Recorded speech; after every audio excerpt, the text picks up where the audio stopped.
গিন্নি, আরে ও গিন্নি, আমি মাঠে যাচ্ছি, ফিরতে ফিরতে বিকেল হয়ে যাবে।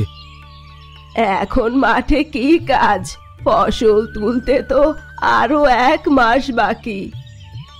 খেতে কিছু আগাছা হয়ে গেছে মা, ওগুলো উপড়ে ফেলে দিতে হবে। হ্যাঁ গো, ঘরে যে মাছ তরকারি কিচ্ছু নেই, তুমি ফেরার সময় মনে করে বাজার নিয়ে এসো। ঠিক আছে গিন্নি, বাজারের ব্যাগটা তো দাও তবে। এই নাও ব্যাগ। আর মা, আপনার কি কিছু লাগবে? পান সুপারি আছে? হ্যাঁ বৌমা, সব কিছু আছে, তবে আমার সুতোটা শেষ হয়ে গেছে। আসার পথে ভোলার দোকান থেকে একটু সুতা নিয়ে আসতে পারবি বাবা?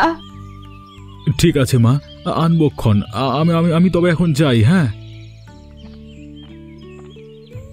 দিনটা কেমন যেন মেঘলা হয়ে আছে, মনে হয় আজ খুব শীত পড়বে। আমার তো মনে হচ্ছে মা বৃষ্টি হবে।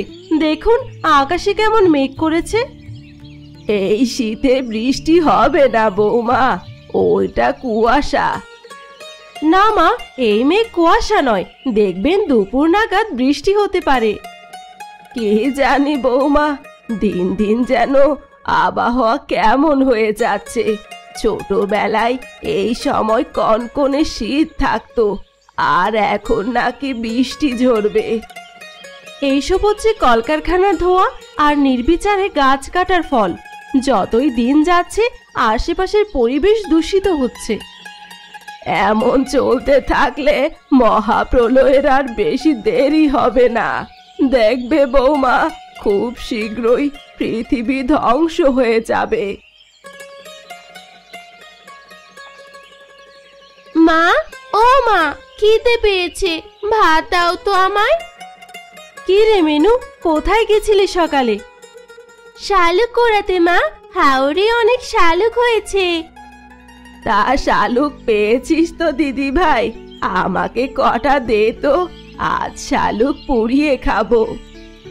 হ্যাঁ দিদি ভাই, অনেক পেয়েছি, এই নাও। বাবা, অনেক শালুক এনেছিস, কদিন বেশ খাওয়া যাবে। হ্যাঁ ঠাকুমা, আমরা দুজনে মিলে খাবো। হয়েছে, সে পরে দেখা যাবে খন। এখন ভাত খেয়ে স্কুলে যা, জবা এসে তোকে খুঁজে গেছে। আজকে খুব শীত পড়েছে, তাড়াতাড়ি কাজ শেষ করে বাড়ি ফিরতে হবে। কি হে প্রকাশ, সকাল সকাল মাঠে চলে এসেছো দেখছি। তা ফসল কেমন হয়েছে এবার? ফসল তো ভালোই হয়েছে, কিন্তু আগাছা হয়েছে বেশি। সে আর বলো না, আমার পুরো ক্ষেতে আগাছায় ভরে গেছে। তা আবহাওয়াটা দেখছো আজকের? সকাল থেকে সূর্যের দেখা নেই। তা তো দেখছি, বৃষ্টি বাদলা হবে নাকি? বৃষ্টি হলে তো সর্বনাশ হবে দাদা, পাকা ধান সব মাটিতে লুটিয়ে পড়বে। তাই তো দেখছি রে, এবার যদি ফসল নষ্ট হয় তাহলে পথে বসতে হবে। আর বলো না দাদা, পরপর 2 বার ফসল নষ্ট করে এবারের ধান বুনলাম। এখন যদি আবার বৃষ্টি ধরে তাহলে সংসার চলবে না। তুই তো তাও নিজের টাকায় চাষবাস করেছিস, আমার হাতে এত টাকা ছিল না, তাই মহাজনের কাছ থেকে সুদে এনেছি। এখন যদি ফসল না ফলে তাহলে তার টাকা পরিশোধ করব কিভাবে? আমাদের কৃষকদের হয়েছে যত যন্ত্রণা। মহাজনেরা বসে বসে টাকা লগ্নি করে, আর আমরা সবাই খেটে মরি। সেই দুঃখ কি আজকের? আমাদের বাপ দাদার থেকে এভাবেই খেটে আসছে। যাগ্গে সেসব কথা, তুই কাজ কর এক, আমি গিয়ে দেখি ফসলের কি অবস্থা।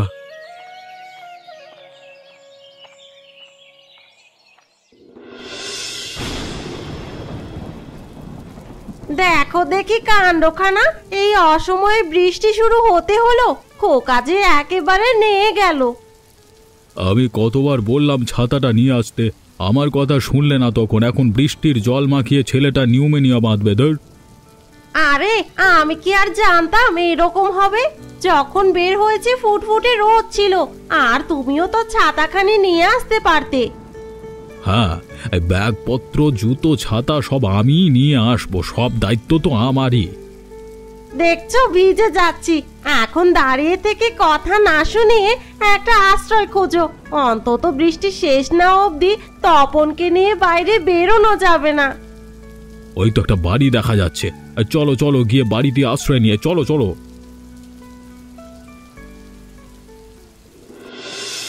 বৌমা, ও বৌমা, মিনবতী কি স্কুলে চলে গেছে? হ্যাঁ মা, ও তো সেই কখন বের হলো। তা কিছু লাগবে আপনার? ও আচ্ছা, তুমি একটু এইদিকে আসো তো মা, একটু দরকার আছে। কি হয়েছে মা? সূচে একটু সুতাটা পরিয়ে দাও তো মা, আজকাল চোখে ভালো দেখি না। আপনাকে কতবার বললাম একটা চশমা নিতে, আমার কথা শুনলেন না। এইভাবে সেলাই করতে করতে একদিন চোখ হারাবেন। চশমা নিব কি করে বৌমা? বৈদ্য কবিরাজের কাছে গেলে যে অনেক টাকা লাগে। বিমলের অবস্থা তো দেখছো, ওর হাতে কোনো মাসে বাড়তি টাকা থাকে না। ওর অবস্থা সবসময় এইরকমই যাবে, সেই জন্য আপনি কষ্ট পাবেন কেন? আমি বলে দিব, এবার ফসল তুলেই আপনাকে ডাক্তারের কাছে নিয়ে যাবে। দেখো দেখি বৌমা, এখন দেখছি বৃষ্টি শুরু হয়েছে। এটা কি বৃষ্টির সময়? শীতের আগে বৃষ্টি? আগে কখনো এমন দেখিনি মা। এবারের ফসলটা বোধহয় নষ্ট হবে। ছেলেটা এত কষ্ট করে চাষবাস করলো, তাও যদি নষ্ট হয়ে যায়, কপালে যে বছর কি আছে প্রভুই জানে। বাড়িতে কেউ আছেন? কেউ কি আছেন বাড়িতে? কে আপনারা? কাকে চাইছেন? আমরা ভিনদেশি পথিক, হঠাৎ বৃষ্টিতে আটকে গেছি। দয়া করে আমাকে একটু আশ্রয় দিন তো। হ্যাঁ দিদি, আমার ছেলেটা একেবারে চুপসে গেছে। যদি একটু বসার জায়গা দিতেন তবে খুব উপকার হতো। হ্যাঁ হ্যাঁ, নিশ্চয়ই, আপনারা ভিতরে আসুন। বাইরে দাঁড়িয়ে থাকলে ও ঠান্ডা লেগে যাবে। এসো মা, এসো, বাচ্চাকে নিয়ে গিয়ে রান্নাঘরে বসো। আজকাল যা ঠান্ডা পড়েছে, নিউমোনিয়া না হলেই হয়। আপনাদের কি বলে যে ধন্যবাদ দেব, আজকে আমাদের বড় বাঁচালেন। তারপর বউ, তোমার বাপের দেশ কোথায়? আমার বাপের বাড়ি ভানুগাছি দিদি, আর বিয়ে হয়েছে শহরে। অনেকদিন ধরেই বাবার বাড়িতে যেতে পারিনি। এবার শীতে ভাবলাম কটা দিন বাবা মায়ের সাথে থেকে আসি। বিয়ের পর তো আর যাইনি। নতুন বিয়ে হয়েছে বুঝি? হ্যাঁ দিদি, বছর 2 হলো। তা ছেলের নাম কি? ভারী সুন্দর হয়েছে দেখতে। খোকার নাম তপন, ওর ঠাকুমা আদর করে তপু ডাকে। ও দিদি, দেখুন তো ওর শরীরটা কেমন গরম হয়ে আছে। হ্যাঁ বউ, শরীরটা একটু গরম লাগছে। তুমি একটা কাজ করো, ওকে বিছানায় শুইয়ে দাও। আমি গরম কম্বল কাঁথা দিচ্ছি। ঠিক আছে দিদি, যাচ্ছি।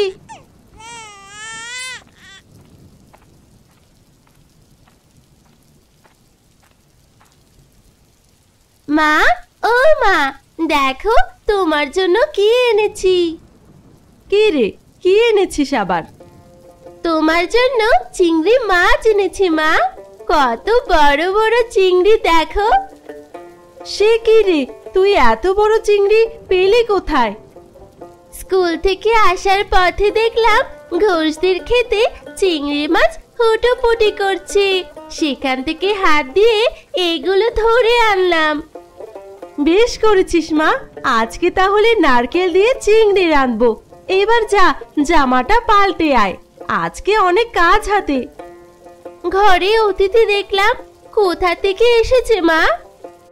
ওরা পথিক, বৃষ্টিতে আটকা পড়ে গেছে। ছোট একটা বাচ্চাও আছে সাথে। তাই নাকি? কই দেখে আসি তো। তোর ঘরেই আছে বউটা, গিয়ে ওকে কয়টা কাঁথা কম্বল বের করে দে তো। ছেলেটার মনে হয় জ্বর এসেছে। ঠিক আছে মা, আমি এক্ষুনি যাচ্ছি।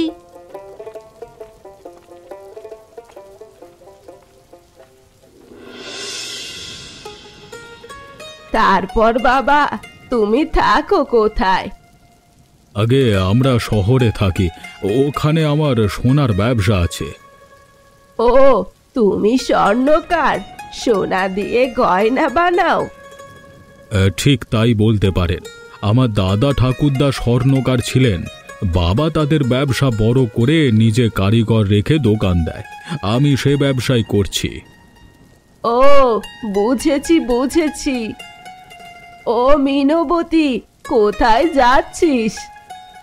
আমার ঘরে ঠাকুমা। আমার নাড়ুর পাত্রগুলো এনে দে তো, অতিথিদের এখনো কিছু দেওয়া হয়নি। না না, তার আর কি দরকার, আমরা কিচ্ছু খাবো না। তা কি হয় বাবা, গরিবের বাড়িতে এসেছো, কিছু না খেয়ে তো যেতে দিব না। তাছাড়া বৃষ্টি এক্ষুনি থামবে না, যতক্ষণ আছো খালি মুখে বসে না থেকে কিছু খাও। যা তো দাদু ভাই, গিয়ে তাড়াতাড়ি নিয়ে আয়। যাচ্ছি ঠাকুমা। গিন্নি, আরে ও গিন্নি, একটা শুকনো কাপড় দাও তো, ভিজে একেবারে নিয়ে গেছি।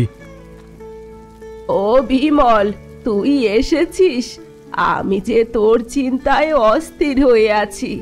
ওই দেখ, গামছা ঝোলানো আছে, মাথাটা ভালো করে মুছে নে। আর বলো না মা, সব ফসল নষ্ট হয়ে গেছে, আর রক্ষে করতে পারলুম না ধানগুলোকে। সে কি কথা, ধান নষ্ট হলে যে বিরাট লোকসান হয়ে যাবে। লোকসানের কি বলবো মশাই, গত দুটো ফসলই মাঠে মারা পড়েছে, এটাই শেষ ভরসা ছিল, এখন দেখছি পথে বসতে হবে। এত চিন্তা করিস না বাছা, কষ্ট তো আর কম করিসনি। এখন সব উপরওয়ালার হাতে ছেড়ে দে। কথায় আছে, মুখ দিয়েছেন যিনি, আহারও দিবেন তিনি। তাই করতে হবে মা, এছাড়া আর কোনো উপায় দেখছি না। তা উনি কে, ওনাকে তো চিনতে পারিনি। আগে আমি শহরের লোক, এ পথ দিয়ে স্ত্রী পুত্র নিয়ে শ্বশুর বাড়ি যাচ্ছিলাম, পথে বৃষ্টি হয়, আপনাদের বাড়িতে আশ্রয় নিয়েছি। ভালো কাজ করেছেন মশাই, বৃষ্টির জল খুব ঠান্ডা, এই বৃষ্টিতে বাচ্চা কাচ্চা নিয়ে না ভেজাই ভালো। শীতের প্রথমে বৃষ্টির জল, ঠান্ডা তো হবেই। তা মা, রান্না বান্না কিছু হলো? অতিথিদের দুপুরে খাওয়ার সময় তো হয়ে এসেছে। বৌমা রাধা চড়িয়েছে, এতক্ষণে বোধহয় সব হয়ে গেছে। বেশ বেশ বেশ, ভালো হয়েছে, আমারও খুব খিদে পেয়েছে। আপনাদের জন্য তেমন কিছু করতে পারলাম না, বৃষ্টির বাদলের জন্য আজ হাটেও যাওয়া হয়নি। যা আছে তাই দিয়ে কষ্ট করে খেয়ে নিন। এ কথা বলে লজ্জা দেবেন না, এই অবস্থায় আমাদের জন্য যা করেছেন সেই ঋণ আমরা শোধ করতে পারবো না। তা বউটা কোথায়, ও খাবে না? তপনের জ্বর বেড়েছে, বলল এখন আর কিচ্ছু খাবে না। আহারে, বৃষ্টিতে ভিজে ছেলেটার জ্বর হয়ে গেল, আমি একটু দেখে আসি গিয়ে। তুমি খাওয়া দাওয়া শেষ করো বৌমা, আমি গিয়ে দেখছি কি হয়েছে। ছেলেটার জ্বর হয়ে আমায় চিন্তায় ফেলে দিল, এই পাড়াগায় কোথায় যাব এখন? আপনি এত চিন্তা করবেন না, ওর জ্বর সেরে যাবে। নিন, আর একটু ভাত নিন। ও গিন্নি, কেবল এই কটা তরকারি রেঁধেছো, মিষ্টান্ন কিছু বানাওনি? ও হ্যাঁ, পায়েস আছে, আমি ভুলেই গেছিলাম। দাঁড়াও, আমি এক্ষুনি নিয়ে আসছি। এখন কি হবে গো আমার, ওর জ্বর যে বাড়ছে কেবলই। যদি কিছু হয়ে যায় তবে আমি বাড়িতে কি জবাব দিব? আমার আগের বাচ্চাটাও এভাবেই মারা গেছে। যদি ওর সেরকম কিছু হয় তবে আমি মারা যাব। কি হয়েছে গিন্নি, এভাবে কাঁদছো কেন? ওগো, তপনের শরীর পুড়ে যাচ্ছে, এমন জ্বর ওর আগে কখনো হয়নি। তাই তো, জ্বর দেখছি অনেক বেশি। দাও বৌমা, একটা কাপড় ভিজিয়ে নিয়ে এসো। আর বিমল, তুই একটু নিতাই ডাক্তারের কাছে যা তো, ওনাকে বল এক্ষুনি আসতে। ঠিক আছে মা, আমিও যাচ্ছি। দাঁড়ান দাঁড়ান, আমিও যাব আপনার সাথে। তাড়াতাড়ি আসুন তবে।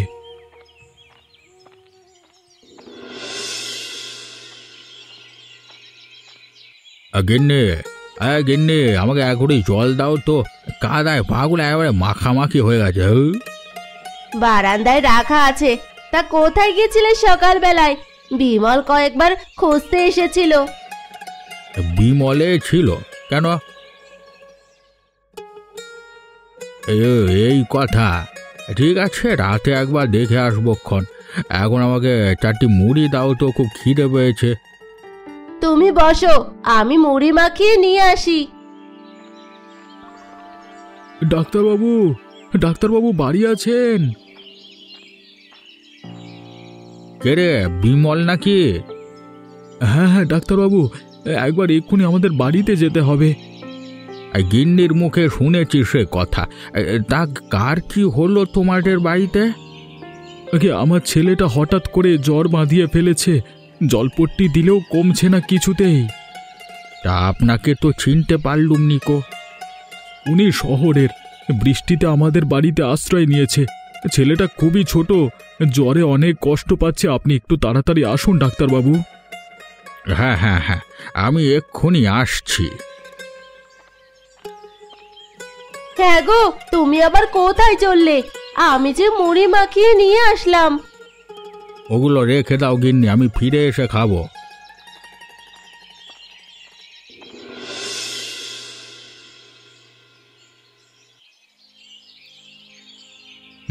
যা ভেবেছিলাম তাই, এই ছেলেটা নিউমোনিয়া হয়ে গেছে তো। হায় হায়, এখন কি উপায়? চিন্তার কোনো কারণ নেই, আমি ওষুধ দিচ্ছি আর জ্বর সেরে যাবে। ঠিক আছে, এটা 2 ঘন্টা পর পর খাওয়াবে। জ্বর সেরে গেলে আর খাওয়ানোর দরকার নেই। ঠিক আছে? ঠিক আছে ডাক্তার বাবু, তাই হবে। আমি তবে উঠি, কালকে সকালে এসে আবার দেখে যাব। হ্যাঁ, এই নিন ডাক্তারবাবু আপনার সম্মানী। আরে আরে, এখন কি দরকার? আগেও সুস্থ হোক। আপনি এত কষ্ট করে এসেছেন, এটা রাখুন আর আশীর্বাদ করবেন যেন ও সুস্থ হয়ে যায়। ঠিক আছে বাবা, ঠিক আছে, আশীর্বাদ করি সব সময় তোমার সন্তান সুস্থ থাকুক।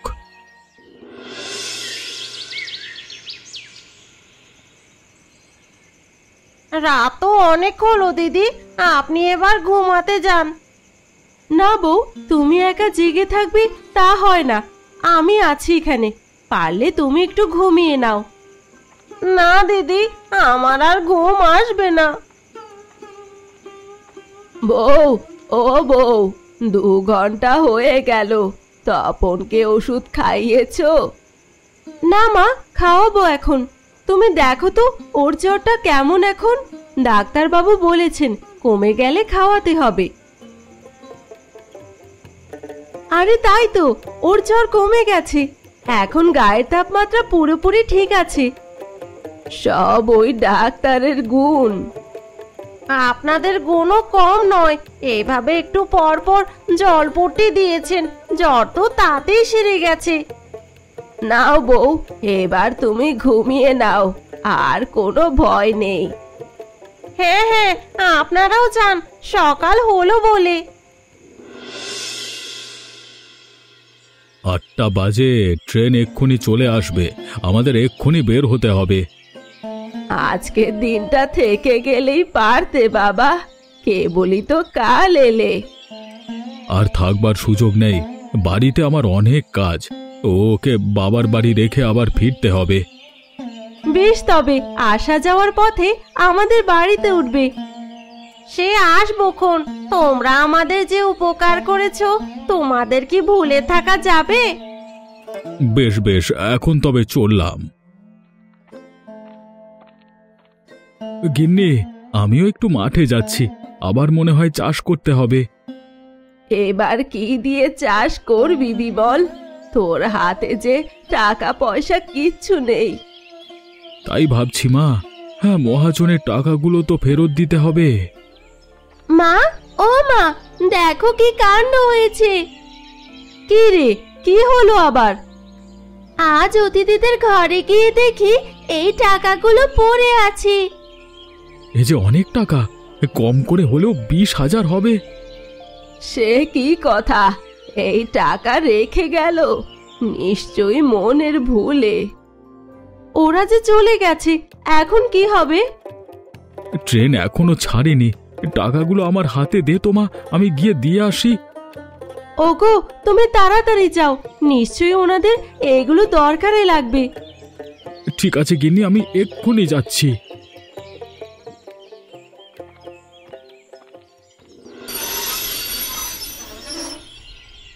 তাড়াতাড়ি চলো গিন্নি, ট্রেন চলে এসেছে। হ্যাঁ হ্যাঁ চলো, কিন্তু ওদের জন্য আমার মনটা খুব খারাপ হয়ে আছে। বৃষ্টিতে বিমল দাদার সব ফসল নষ্ট হয়ে গেছে, এখন কিভাবে সংসার চালাবে কে জানে। ও নিয়ে তুমি চিন্তা করো না গিন্নি, সে ব্যবস্থা আমি করে রেখেছি। কি করলে তুমি? তা পরে বলবো, আগে ওঠো গাড়িতে। মশাই, আরে ও মশাই একটু দাঁড়ান, আপনাদের টাকা ফেলে এসেছেন।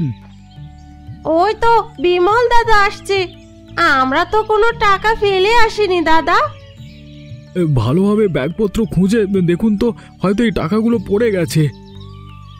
এগুলো পড়েনি, আমি রেখে এসেছি। আপনাদের হাতে টাকা দিলে নেবেন না, তাই রেখে এসেছিলাম। ও, তুমি এই কাজ করেছো তাহলে? না না, আমাদের টাকার কোনো দরকার নেই। দরকার আছে বিমল দাদা, আপনার ফসল নষ্ট হয়ে গেছে, এই অর্থ দিয়ে আপনি চাষবাস করবেন, আর বাকিটা মহাজনকে দিয়ে ঋণ থেকে মুক্ত হবেন। কিন্তু এতগুলো টাকা কি করে আমি নিই বলো তো? আপনাদের সাথে একদিন থেকে মনে হয়েছে নিজের পরিবারের সাথেই আছি, আর পরিবারের কেউ বিপদে পড়লে অন্যেরা তো সাহায্য করবেই। ঠিক আছে, এমনভাবে যখন বলছো টাকাটা আমি নিচ্ছি, কিন্তু আমার অবস্থার পরিবর্তন হলে কিন্তু এটা ফেরত নিতে হবে। সে পরে দেখা যাবে ক্ষণ, এখন আমরা আসি, ট্রেন ছেড়ে দিল বলে। আসি কেমন? এমনই মজার মজার গল্প দেখতে আমাদের চ্যানেলটাকে সাবস্ক্রাইব করতে ভুলবেন না।